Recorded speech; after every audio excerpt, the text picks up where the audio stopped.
19 చూడండి ఒకసారి. గలతీ పత్రిక 5వ అధ్యాయము 22 నుంచి చదవండి. 5వ అధ్యాయం 22.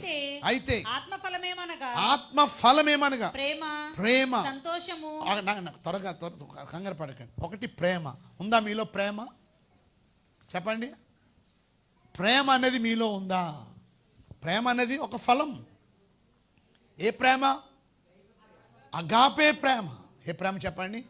అగాపే ప్రేమ.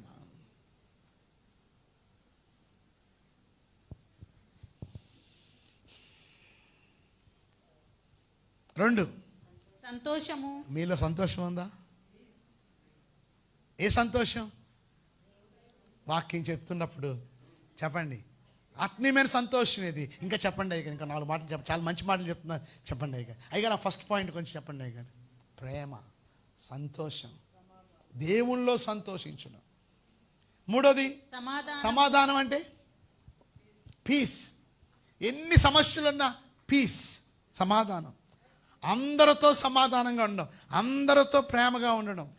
ఇంకా దీర్ఘశాంతం. ఏముంటుంది మనలో? చెప్పండి. దీర్ఘశాంతం ఎందుకండి? శాంతమే లేదు ముందు. ఇంకా దీర్ఘం అంటే ఏంటి? దీర్ఘం అంటే ఏంటి?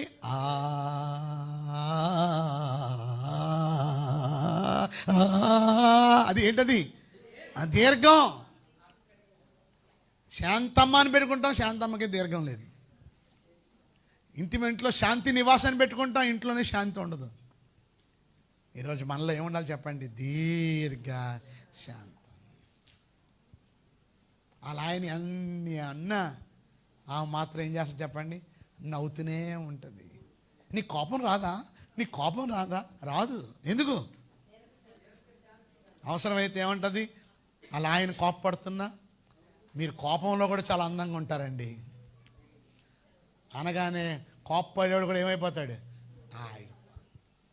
మనం చిన్నదానికే తారాజువులాగా జుమ్ అని లేసిపోతాం మనం. ఫలం దీర్ఘశాంతం. ఇంకా దయాలత్వం. ఇంకా మంచితనం, సాత్వికం, విశ్వాసం, ఆశ నిగ్రహం. చెప్పండి. ఏం చెప్పండి? ఆశ నిగ్రహం. జ్ఞానం కూడా ఉండాలి. సో దేవుని బిడ్డలుగా ఈరోజు నేను మీద చెప్పేది మనం ఫలించాలి. ఏం చెప్పండి? ఏం చేయాలి చెప్పండి? ఈరోజు మనం ఫలించే క్రైస్తవులుగా మనము ఉండాలి. ఆమేన్. ఇప్పటి వరకు లేను, కనీసం ఇప్పటి నుంచి ఉంటానన్న వాళ్ళు గట్టిగా చప్పట్లు కొట్టండి. ఇంకా నేను మిగతా తర్వాత చెప్తాను, కానీ కిందకి రండి. 21వ వచనంలో, బోధకుడా ఇదిగో నీవు శపించిన అంజూరపు చెట్టు ఎండిపోయిన ఆయనతో చెప్పాను. అందుకు యేసు వారితో ఇట్లనెను, మీరు దేవుని యందు విశ్వాసం ఉంచుడి. ఎవడైనా కొండను చూచి నువ్వు ఎత్తబడి సముద్రంలో పడవేయబడమని చెప్పి తన మనసులో సందేహింపక తాను చెప్పినది జరుగునని నమ్మిన ఎడల వాడు చెప్పినది జరుగునని మీతో నిశ్చయముగా. ఇంకా చివరిగా మనం గమనిస్తే ప్రభు అన్నాడు, విశ్వాసంతో ఈ చెట్టు ఎండిపోను గాక అన్నాడు. వెంటనే ఏమైంది? అట్టి విశ్వాసం మనలో ఉండాలని ప్రభు చెప్తున్నాడు. మనం ఏదైతే అంటామో అది తప్పక జరుగుతుంది అని విశ్వాసం. విశ్వాసంతో మనం మాట్లాడాలి, విశ్వాసంతో మనం పలకాలి. మన నోరు ఒక ఔషధం లాంటిది, ఒక మెడిసిన్ లాంటిది. అందుకే ఏనాడు శాపవచనాలు మాట్లాడకండి. ఈరోజు నువ్వు పాజిటివ్గా మాట్లాడు, దేవుడి కార్యాలు దేవుడు జరిగిస్తాడు. అయితే విశ్వాసంతో పాటు ఇంకొక మాట రాయబడిన చివరిలో, అందుచేత మీరు ప్రార్థించినప్పుడు మీరు అడుగుచున్న వాటి నెలను పొంది ఉన్నమని నమ్ముడు, అప్పుడు అవి మీకు కలుగునని మీతో. 25వ వచనం, మీకు ఒకరి మీద విరోధం ఏమైనను కలిగి ఉన్న యెడల మీరు నిలవబడి ప్రార్థన చేయనప్పుడు ఎల్లను వాడిని క్షమించుడి, అప్పుడు పరలోకమందున మీ తండ్రియు మీ పాపములను. ఇంకో మాట చెప్పేసి ముగిస్తాను. అదేంటి అంటే, అమ్మా ఒకసారి వినండి. మనం ఫలించాలి. చెప్పండి. ఏం చేయాలి? ఫలించకపోతే ఏంటి? అగ్నిలో వేయబడతాం. ఫలించాలి అంటే నీ వేళ్ళు స్ట్రాంగ్. నీ వేళ్ళు స్ట్రాంగ్గా ఉండాలంటే 2 పనులు. ఏంటది? మొదటిది విశ్వాసము, ప్రార్థన. మరి నీ ప్రార్థన పవర్ఫుల్గా ఉండాలంటే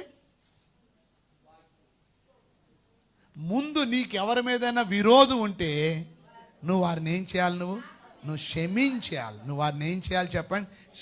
అంటే నీకు ఎవరి మీద ఎటువంటి విరోధ భావం అనేది నీలో ఉండదు.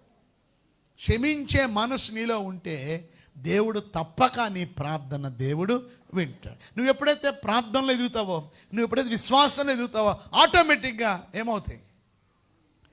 నీ చెట్టుకి ఏమొస్తాయి? అనేక రకాల ఫలాలు. కనుక ఇప్పటివరకు ఎలా ఉన్నావు? చెట్టే, ఆకులే ఉన్నాయి కానీ ఏం లేవు. అంటే దాని అర్థం ఏంటి? కనపడిన వాళ్ళు అందరికీ కల్లా ఈమె క్రైస్తవురాలేనండి, ఈమె చర్చికి వెళ్ళేవని ఆమె అండి, ఈమె భక్తి గల ఆమె అని బయటికి కనపడుతున్నారు అంతే, కానీ ఏం లేవు. ఎంతకాలం ఇలాగా వేషధారి చెట్టుగా ఉంటావు? కనీసం ఈ రోజు నుండి నీ మట్లాది వారు ఉన్నాడు, మట్లాడుకుని ఊరేగడమే కాదు, ఫలించే చెట్టుగా, దేవుణ్ణి సంతోషపెట్టే చెట్టుగా, ఆయన ఆకలి తీర్చే చెట్టుగా మనం ఉండాలి.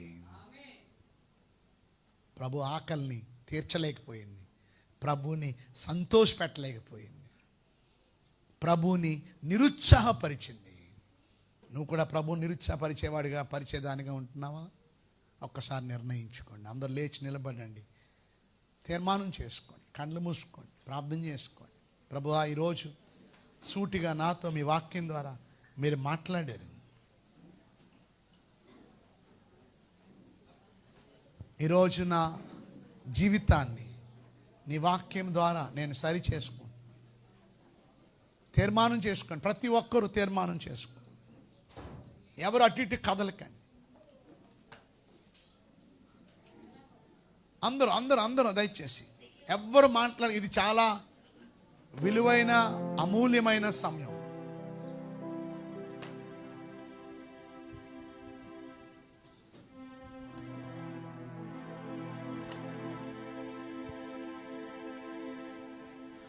ఈరోజు మనం విన్నాం దేవుని వాక్యంలో,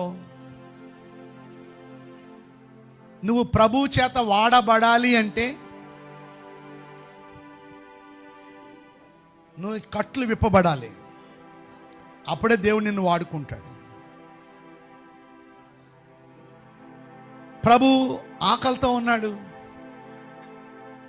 ప్రభు ఈ చెట్టుకి కాయలు ఉంటాయని ఆశతో దగ్గరికి వచ్చాడు. కానీ ఆ చెట్టుకి ఏ కాయలు లేవు. కాయలు ఉన్నట్టుగా ప్రజల్ని మోసము చేసే చెట్టుగా ఉంది. నువ్వు కూడా అదే కదా. క్రైస్తవుడిగా, క్రైస్తవురాలుగా, భక్తి గలవాడిగా, భక్తి పరురాలుగా బయటికి కనపడుతున్నావు, కానీ నీలో ప్రార్థన ఉందా? నిర్ణయించుకోండి, తీర్మానం చేసుకోండి. నీలో వాక్యం చదవడానికి సమయం ఉందా? ప్రతి మీటింగ్కి వస్తూ వాక్యంలో బలపడుతున్నావా? అనేకులకి సువార్త చెప్తున్నావా? నమ్మకంగా ఉంటున్నావా అన్ని విషయాల్లో?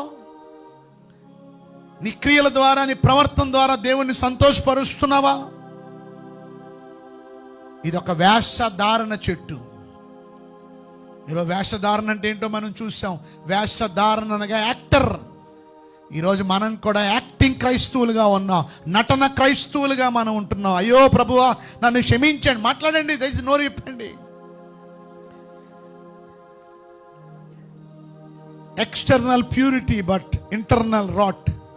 బయటికి మాత్రం చాలా పరిశుద్ధులుగా కనపడుతున్నాం, కానీ లోపలంతా కూడా సున్నము కొట్టిన సమాధుల్లాగా మనం ఉంటున్నాం. పెదవులతో ఆరాధిస్తున్నాం అంతే. అననీయ సపేరాలాగా మనం ఉంటున్నాం. ఏదో నేను ఇస్తున్నాను అంతా అన్నట్టుగా ఉన్నారు, కానీ వారు చాలా దాసేసుకున్నారు. కానీ ఇస్తున్నట్టుగా నటన చేస్తున్నారు అంతే. వద్దు ప్రభువా, నాకు అలాంటి వేషధారణ వద్దు ప్రభువా. దొంగ ముద్దు పెట్టను నాయన, ఇస్కరియోతు యూదాలాగా నన్ను క్షమించండి ప్రభువా. ఏ రోజులాగా దొంగ ఆరాధనలు నేను చేయను నాయన. ఒకవేళ ఇలాగే నువ్వు బ్రతుకుతే వేషధారిగా, పరలోకము నుండి వచ్చే రివార్డ్ని, బహుమానాన్ని పోగొట్టుకుంటావు. దేవుని శిక్షకు పాత్రుడు అవుతావు. దేవుని రాజ్యాన్ని నువ్వు స్వతంత్రించుకోలేవు. వద్దు. నీ ముసుగును తీసివేసేయి, నీ వేషధారణను తొలగించుకో, యాక్టింగ్ క్రైస్తత్వాన్ని విడిచిపెట్టు. నువ్వు ఫలాలు ఫలించాలంటే నీ వేరు బాగుండాలి. నీ దగ్గర నుండి ఫలాలు కోరుకుంటున్నాడు దేవుడు.